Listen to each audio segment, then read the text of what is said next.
The sleek scout ship Stellar Seeker glided through the darkness of uncharted space, its sensors sweeping methodically across an unexplored sector. Commander Lark stood on the bridge, his four eyes blinking in sequence as he studied the holographic display. "Commander, we've detected a Class M planet ahead," reported Officer Dren, her scales shimmering under the blue console lights. Unusual readings coming from the surface. Lark moved closer to examine the data. "Full scan. Let's see what we're dealing with." The ship's AI compiled the information as they entered orbit around a blue-green world wrapped in swirling storm systems. The planet looked beautiful from space, deceptively so, as the readings soon revealed.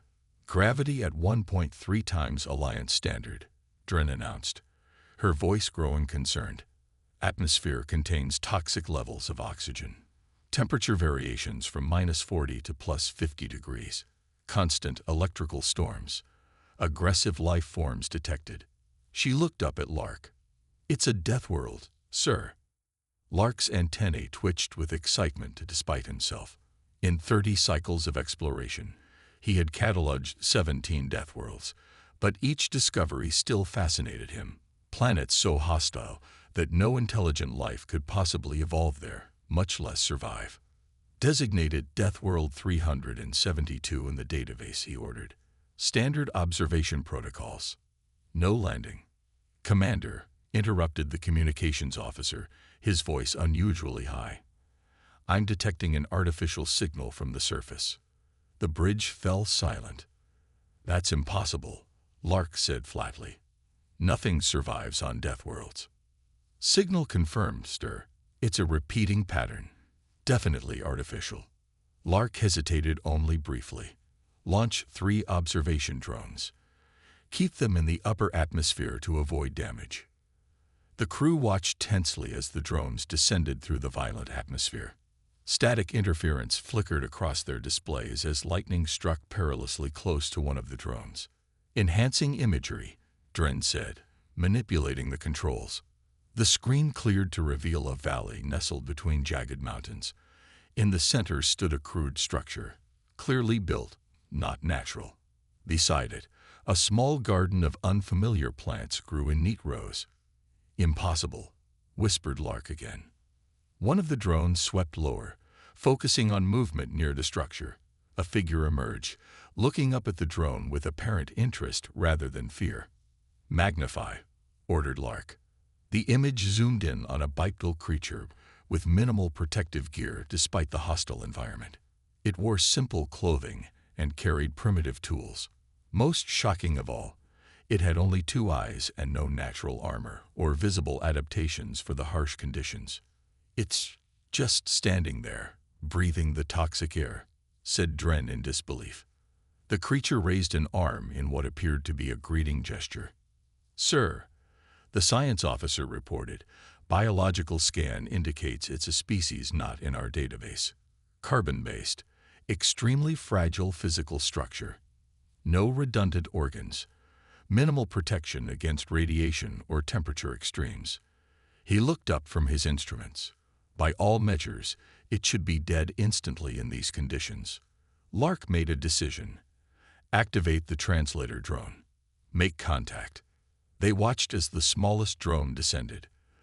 The creature showed no fear, only curiosity. When the drone projected the standard greeting in multiple formats, the creature responded immediately in coherent sounds. "My name is Jack," the translation came through. "I've been waiting for someone to find me for 3 years now. Welcome to Earth 2. It's a bit rough around the edges, but I call it home."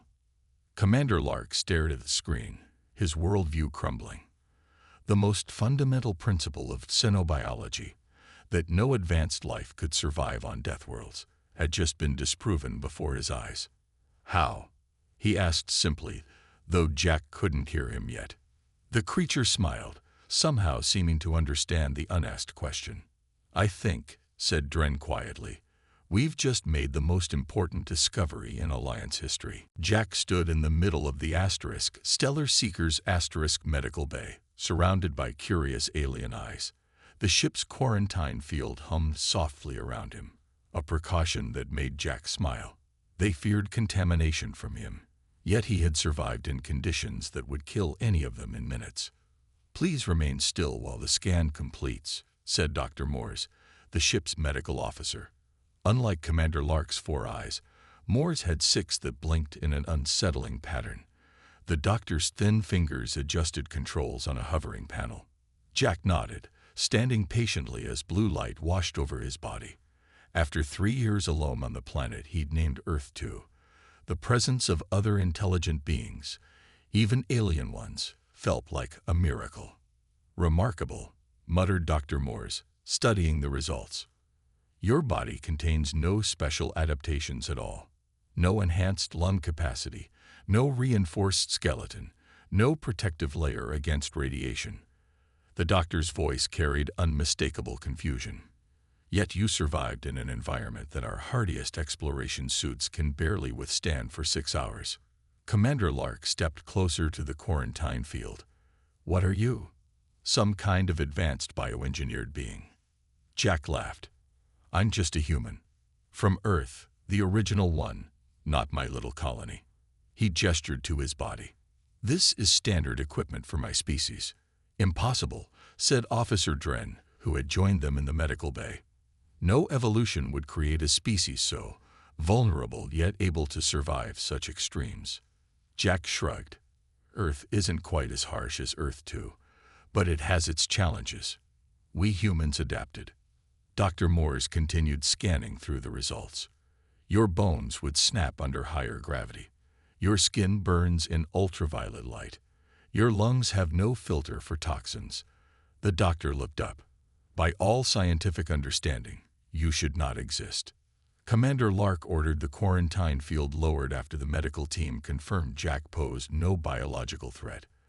The human stepped forward, moving with ease despite the ship's artificial gravity being set lower than what he'd grown accustomed to on Earth 2. "Tell us how you came to be on that planet," Lark said, leading Jack to the ship's conference room. The crew gathered around, fascinated by this puzzle of biology and survival. Jack explained how his exploration vessel had malfunctioned, forcing an emergency landing on the nearest habitable, or semi-habitable, world. "My ship was destroyed in the landing," Jack said. "The emergency beacon was damaged. I salvaged what I could and adapted." "For 3 years, alone?" asked a young crew member, their scales pale with disbelief. Jack nodded. "The first months were the hardest. The storms nearly killed me twice. The predators there are persistent." He rolled up his sleeve, revealing a jagged scar. "This was my introduction to the local wildlife." Dr. Moores approached with a handheld scanner, fascinated by the healed wound. "You have natural regeneration capabilities." "Just normal healing," Jack replied. "Though I did have to make my own antiseptic from local plants. Took some trial and error."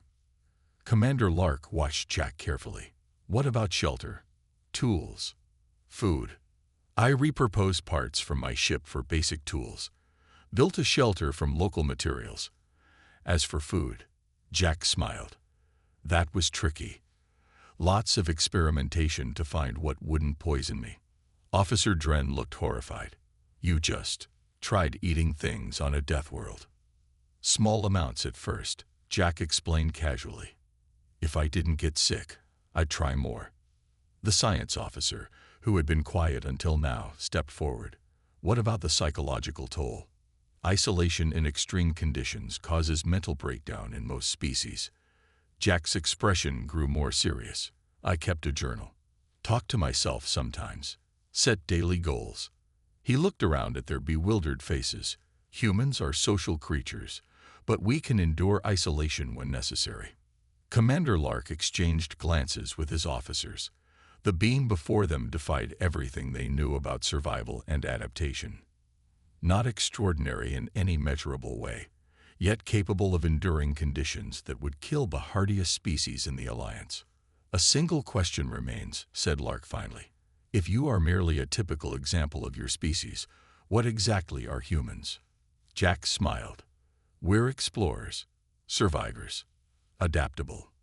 He looked out the viewport at the swirling storms of Earth 2. And apparently, harder to kill than you might think. The alarm blared throughout the asterisk, Stellar Seeker asterisk, its piercing wail cutting through the previous calm of the ship. Commander Lark rushed to the bridge, his 4 eyes wide with concern. Officer Dren was already there, her claws flying across the control panel. "Report," Lark demanded. "Engine core destabilizing, sir," Dren replied, her voice tight. "Radiation levels rising in the propulsion section. We have a cascade failure in progress." The chief engineer, Vix, appeared on the screen, smoke billowing behind him. "Commander, the containment field is failing. We've got maybe 2 hours before complete system failure. Can we reach the nearest outpost?" Lark asked. Vix shook his head. "Negative. We'd need at least 15 hours at emergency speed." His image flickered as another explosion rocked the ship. "We need to land for repairs, sir, immediately." A heavy silence fell over the bridge. Every crew member understood what that meant. Landing on Deathworld 372. A death sentence. "There must be another option," Lark said, his antennae twitching with stress. Jack had been escorted to the bridge when the alarms began. He stepped forward now. "Commander, I can help you land safely. I know the planet." Lark turned to the human. "This isn't just about landing. My crew cannot survive on that world." "Not without me. They can't," Jack said simply. "But with my guidance, they have a chance." Officer Dren looked at the human with new eyes. "You really believe you can keep us alive down there?" "I survived 3 years alone," Jack replied. "With proper preparation, your crew can survive long enough to make repairs." Another alarm joined the chorus of warnings. The decision was being made for them. "Very well," Commander Lark said. "Jack, tell us what we need to do." The next hour was a blur of activity. Jack directed the creation of makeshift protective gear, explaining how to layer materials to create insulation against the temperature extremes. "Your bodies can't regulate temperature like mine," he explained to Dr. Moores, who was helping distribute supplies. "These coverings will help, but you'll need to stay in the shade during peak heat hours." The medical officer looked appalled. "And the toxic oxygen levels?" "Your breathing masks should filter most of it," Jack said, "but limit physical exertion. The less you breathe, the better." In the cargo bay, Jack sorted through supplies, selecting tools that could function in the harsh environment. He showed the engineering team how to coat metal surfaces with a resin to prevent corrosion in the planet's atmosphere. "The storms are the biggest danger," Jack warned as they prepared for descent. "They can come without warning. If you see the sky turn green, get to shelter immediately." Commander Lark observed the human with growing respect. Jack moved with purpose, his fragile-looking body somehow projecting confidence that calmed the terrified crew. "We'll land here," Jack said, pointing to a spot on the map. "It's in the rain shadow of the mountain range. Fewer storms, more stable ground." "The wildlife?" asked Vix nervously. "Less active in this region," Jack replied. "But we'll set up perimeter alarms anyway." As the damaged ship began its descent, the crew gathered in the main hold, strapped in and wearing the protective gear Jack had helped design. Many were shaking with fear. A few were recording final messages for their families. Jack walked among them, checking equipment, tightening straps, offering quiet words of encouragement. "Keep your eyes on me when we land," he told them. "Do exactly as I say, exactly when I say it. We'll get through this." The ship shuddered violently as it hit the atmosphere. Warning lights flashed as the hull temperature soared. "Shields failing," shouted the pilot. "Stay on course," Jack called back. "The upper atmosphere is the worst part." Commander Lark watched as the human braced himself against the bulkhead, seemingly unconcerned by the violence of their descent. For the first time, Lark understood that there was something truly remarkable about humans, not in their physical form, but in their psychological makeup. Jack wasn't just surviving. He was taking charge, adapting to the crisis with a calm that defied logic. The ship broke through cloud cover, the harsh landscape of Deathworld 372 visible below them. "Brace for impact," the pilot called. Jack caught Lark's eye across the hold and gave a reassuring nod. "Welcome to my world, Commander," he said with a grim smile. "Let me show you how to stay alive." The Stellar Seeker rested at an awkward angle, steam rising from its scorched hull.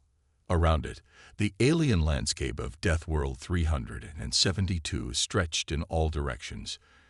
Jagged rock formations, patches of strange vegetation, and a purple-tinged sky that flashed with distant lightning. Jack was the first to exit the ship, stepping confidently onto the soil of his adopted home. He took a deep breath and turned back to the hesitant crew gathered at the airlock. "It's safe to come out," he called. "The air won't kill you instantly. Your masks will filter the worst of it." Commander Lark led his crew down the ramp, each step cautious and uncertain. Even with their protective gear, they moved like they were walking through fire, bodies tense with fear. "The gravity is crushing me," complained Officer Dren, her legs trembling with the effort of standing. "You'll adjust," Jack said. "Try to relax your muscles. Fighting it only makes it worse." Dr. Moores scanned the surroundings with a handheld device. "These readings are impossible. How does any biological system function in this environment?" Jack pointed to a small, skittering creature with multiple legs disappearing behind a rock. "Life finds a way. Always. Now, we need to set up a perimeter before nightfall." The crew worked under Jack's direction. Though many struggled with the simplest tasks, the planet's gravity made lifting tools exhausting. The atmospheric composition made breathing laborious even through filters. The heat of the day sapped their strength. "Use your body smartly," Jack demonstrated, showing them how to leverage their weight rather than fighting against it. "Work with the planet, not against it." Engineer Vix dropped a component, his frustration obvious. "This is impossible. We're all going to die here." Jack knelt beside the frightened alien. "Look at me, Vix. I'm weaker than you in almost every way. Slower, frailer, no natural defenses. Yet I'm still here." He picked up the fallen part. "It's not about strength. It's about adaptation." By midday, the crew had established a basic camp around the damaged ship. Jack showed them how to set up radiation shields using materials from the planet itself. Certain rocks naturally blocked the worst of the stellar radiation. "These purple plants," Jack explained to the science team, "store water in their stems. If you're ever stranded without supplies, you can cut them open like this." He demonstrated, collecting clear liquid in a container. "Filter it twice before drinking." First Officer Ben watched Jack with growing interest. Unlike the others, Ben had begun to study the human's movements, mimicking his economical gestures.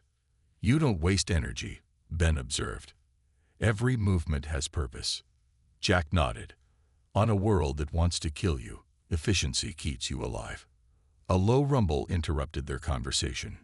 Jack's head snapped up, eyes scanning the horizon. "Everyone inside the ship. Now," he shouted. The crew scrambled to obey as the sky darkened rapidly. A wall of swirling dust approached from the west, lightning crackling within it. "What is it?" Lark asked as they sealed the airlock. "Electrical dust storm," Jack explained. "The particles create static charges. It can fry your nervous system if you're caught outside." Through the viewport, they watched as the storm engulfed their camp. Equipment they'd left outside sparked and smoked. The ship's hull rang with impacts from debris. "Our standard protocol would have been to deploy energy shields," Commander Lark said quietly. "They would have overloaded instantly." "Sometimes the simplest solution is best," Jack replied. "Get out of the way." When the storm passed, they emerged to find their camp in disarray. But Jack showed them how to recover, how to rebuild, how to adapt. As evening approached, the temperature plummeted. Jack taught them to use the day's heat stored in certain rocks to warm their sleeping quarters. He showed them how to recognize signs of the nocturnal predators that hunted in darkness. Standing on a ridge above the camp, First Officer Ben joined Jack in watching the alien sunset. I didn't believe a word of your story when we first met, Ben admitted. I thought either you were lying or we were misunderstanding something fundamental. Jack smiled. And now? Now I realize we've misunderstood something fundamental about what makes a species successful. Ben looked at the human with new respect. It isn't strength or specialized adaptations. It's something else entirely. Adaptability, Jack said, as the first stars appeared in the alien sky. The willingness to change when the world demands it. Ben nodded slowly. I think I'm beginning to understand humans. The night creatures began to call in the darkness, and Jack turned back toward the camp. Let's hope you never have to fully understand us, he said with a smile. For now, let's just focus on staying alive until morning. The third day on Deathworld 372 began with an eerie silence. Jack woke before the others, his internal clock attuned to the planet's rhythms. He stood outside the ship, scanning the horizon with narrowed eyes. Something's wrong, he murmured as Commander Lark joined him. What is it? Lark asked, his 4 eyes blinking rapidly in the morning light. Listen, Jack said. No sounds. The crawler insects always chirp at dawn. The flying creatures should be calling. He pointed to a distant ridge. And those herd animals that usually graze there are gone. Lark looked where Jack pointed, seeing only empty terrain. Perhaps they migrated. Jack shook his head. No, something scared them away. He turned abruptly, moving with purpose toward the camp. Get everyone inside the ship. Now. What's happening? Dr. Moores asked, emerging from his tent. Predators, Jack said simply. They're coming. Engineer Vix looked up from the engine components he was repairing. Our sensors detect nothing approaching. They wouldn't, Jack replied, gathering tools quickly. The apex predators here have hide that absorbs scanner waves. Natural stealth adaptation. As if summoned by his words, a low growl echoed across the rocky terrain. The crew froze, eyes darting nervously. Too late to hide, Jack said, his voice calm despite the danger. Form a circle, backs together. Draw your weapons but don't fire until I say. The aliens rushed to comply, their movements clumsy with fear. Officer Dren activated her energy pistol, the whine of its charge cutting through the silence. Those won't work well, Jack warned, picking up a metal rod he fashioned into a spear. Energy weapons dissipate in this atmosphere. Use physical projectiles if you have them. The first creature appeared on a rock outcropping 30 meters away, a massive 6-limbed hunter with scaled skin that shifted colors to match its surroundings. Its eyeless head swiveled, sensing prey through heat and vibration. Don't move, Jack whispered. They tracked movement first, then heat. 2 more creatures emerged from different directions. The aliens' fear was palpable, their breathing rapid and shallow behind their masks. When I give the word, Jack instructed, aim for the pale spot at the base of the neck. It's the only vulnerable point. One of the younger crew members panicked, firing his energy weapon. The bolt dissipated before reaching the target, just as Jack had warned. The flash and noise attracted all 3 predators at once. Together, Jack shouted as the creatures charged. Fire now. The crew's weapons discharged in unison. Most shots missed or glanced off tough hide, but Jack's spear flew true, embedding in the lead predator's neck. It crashed to the ground, twitching. The other 2 beasts hesitated, confused by the sudden fall of their packmate. Jack seized the moment, retrieving another spear from a makeshift rack. Stay in formation, he commanded. Move slowly toward the ship. The predators circled, looking for weakness. One lunged suddenly at Officer Dren, who stood frozen in terror. Jack reacted instantly, pushing her aside and rolling beneath the creature's leap. As it passed over him, he thrust upward with his spear, finding the vulnerable spot. The second predator fell, leaving one. It was more cautious now, watching, learning. Science Officer Kate Williams observed Jack with newfound fascination. He's not just fighting, she whispered to Commander Lark. He's problem-solving in real time. Jack stood his ground as the final predator paced. Almost at the ship, he told the crew, "When I engage it, run inside." "We can't leave you," First Officer Ben protested. "You can, and you will," Jack replied, never taking his eyes off the threat. "I know how to handle these. You don't." In a burst of speed that surprised even Jack, the creature attacked from an unexpected angle. Jack barely had time to position his spear before impact. The force knocked him backward, but his aim was perfect. The spear pierced the creature's neck. As the crew reached safety, Jack limped after them, bloodied but alive. Inside the ship, Dr. Moores rushed to treat his wounds. "How did you know?" Commander Lark asked. "About their weakness, about their hunting patterns." Jack winced as antiseptic touched his cuts. Trial and error, painful, costly lessons. He looked at the frightened but awed faces around him. On a Deathworld, you learn fast or you don't survive to learn at all. Science Officer Williams recorded everything in her datavat. "I'm reclassifying humans in our database," she announced. "This isn't just luck or basic survival instinct. This is something our science has never documented before." Jack smiled through his pain. "We call it adaptation. It's what humans do best." The repair work progressed faster than expected.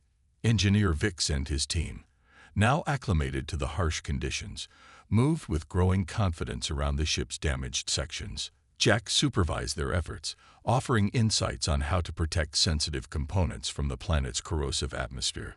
"The containment field is stable," Vix announced on the 6th day. "We should be able to achieve liftoff within 48 hours. As if in response to this good news, the ship's long-range communication system suddenly activated. A holographic image materialized in the command center, a stern-looking official with elaborate markings on his carapace. "Commander Lark," the figure said. "This is High Commander Trell of Alliance Fleet Command. We've traced your emergency beacon. Rescue vessels will arrive at your location in 6 standard hours." Relief spread visibly through the crew. Commander Lark stepped forward. "Thank you, High Commander. We've suffered significant damage, but have managed to effect repairs with unexpected assistance."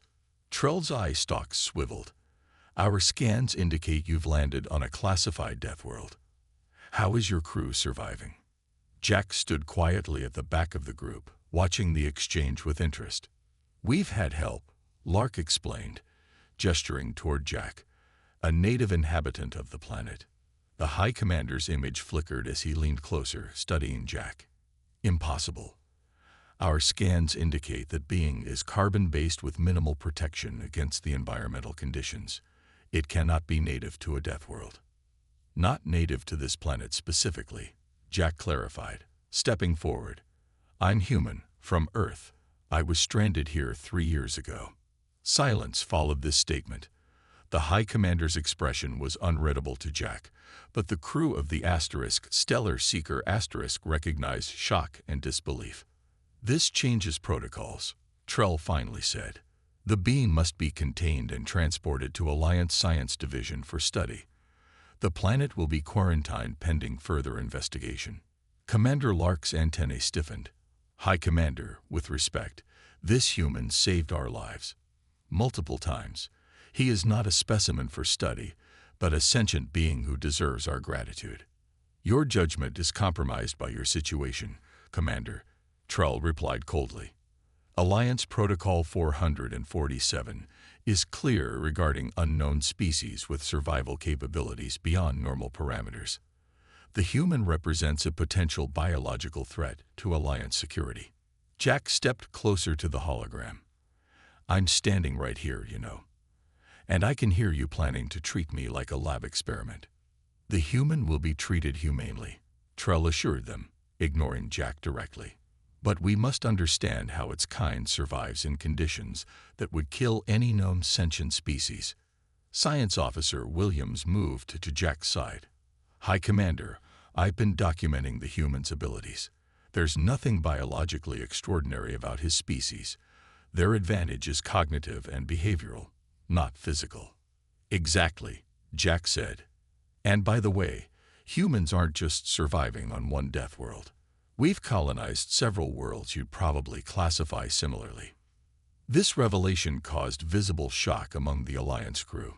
Commander Lark turned to Jack. You have multiple colonies on worlds like this. Jack nodded.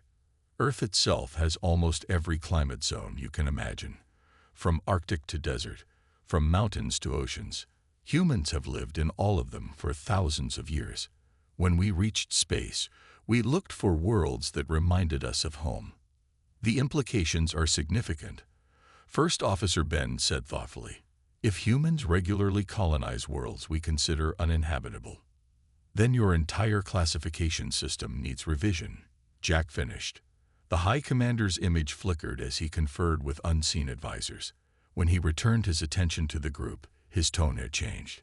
The rescue ships will proceed as planned, he said, but I'm authorizing Commander Lark to use his discretion regarding the human. We need to better understand this situation before making policy decisions. After the transmission ended, Commander Lark turned to Jack. I apologize for my superior's reaction. Your existence challenges everything we thought we knew about species development and survival. Jack smiled. That's what humans do best, challenge assumptions.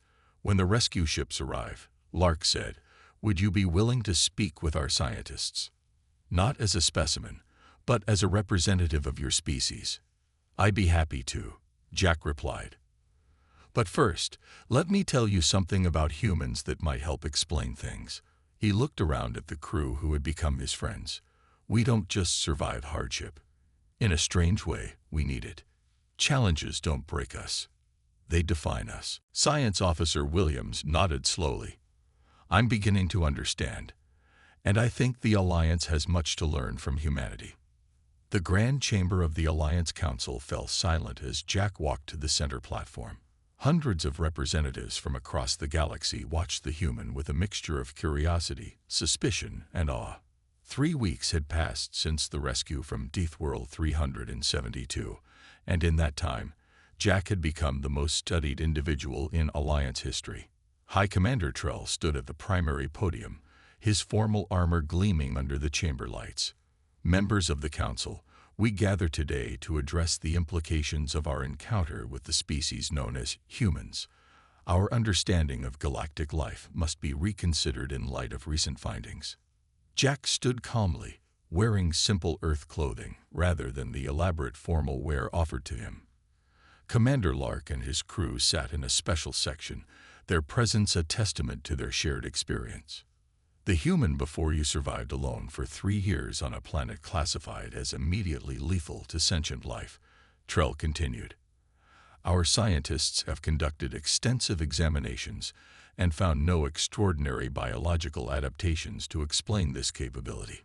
A representative from the Vorlax Confederation rose. If not biological, then what is the source of their survival ability? Are they artificially enhanced? Jack stepped forward. We're not enhanced. We're just adaptable. He gestured to a holographic display showing Earth. This is my homeworld. On a single planet, we have ice caps and burning deserts, towering mountains and deep oceans. Our ancestors learned to survive in all these environments with nothing but their wits. Science Officer Williams activated a presentation she had prepared. Council members, human history reveals a species that doesn't simply endure hardship. They actively seek it out. They climb mountains because they exist. They dive into ocean depths out of curiosity. They enter burning buildings to save others. The council murmured in disbelief. Impossible, said a crystalline being from the outer systems. No evolution would select for such behaviors. And yet here I stand, Jack replied simply. Commander Lark joined Jack on the platform. I witnessed this human's capabilities firsthand. He taught my crew to survive in conditions we considered unsurvivable. Not through superior strength or special abilities, but through problem-solving, improvisation, and an unusual psychological response to adversity. Explain this response, requested an elder council member. Jack thought for a moment. Humans don't just tolerate challenges, we crave them. We become restless without obstacles to overcome. In our history, our greatest achievements came during our most difficult times. The debate continued for hours. Scientific authorities questioned Jack about human physiology, psychology, and history. Military advisors worried about security implications. Exploration committees saw opportunity. Finally, the council elder called for order. We must reach a decision regarding humanity's classification and our approach to future relations. High Commander Trell stepped forward again. The Science Division proposes a new planetary classification, Crucible World, a planet that forges adaptable species through environmental extremes. Earth would be the first world so designated. The vote was nearly unanimous. The Alliance would establish formal relations with humanity, beginning with Jack as the first liaison. As the session ended, Jack found himself surrounded by aliens eager to learn more about humans. Commander Lark approached with a smile. "So, Jack, what will you do now?" "Return to Earth." Jack shook his head. "Actually, I've been offered a position training the Alliance's first multi-species exploration team. We'll be investigating other Deathworlds, Crucible Worlds, that might harbor life you've overlooked." First Officer Ben joined them. "I volunteered for the team. After what we experienced together, I want to learn more of this human approach to challenges." Jack looked around at the diverse beings filling the chamber, each evolved for specific environments, each with specialized adaptations perfect for their homeworlds. In contrast, humans had no special abilities, except perhaps the most important one of all. "The galaxy is about to change," Jack said. "Not because humans are coming, but because we'll show you how much more is possible than you've believed." In the months that followed, Jack led the first joint Human Alliance expedition to worlds previously deemed uninhabitable. They discovered thriving ecosystems and even primitive sentient species that had been overlooked because Alliance scientists couldn't imagine life existing in such conditions. On the observation deck of the new exploration vessel Adaptation *, Jack watched the stars with Commander Lark. "You know," Jack said, "humans have an old saying, 'What doesn't kill you makes you stronger.'" Lark's antennae twitched with amusement. A very human perspective. The Alliance saying was always what might kill you should be avoided at all costs. "And now?" Jack asked. Lark gazed at the approaching planet, a world of swirling acid storms and extreme pressure that would have once been passed by without a second thought. "Now we say, let's ask the humans how to handle this one." Jack smiled as the ship began its descent. The galaxy had just gotten a lot bigger for everyone.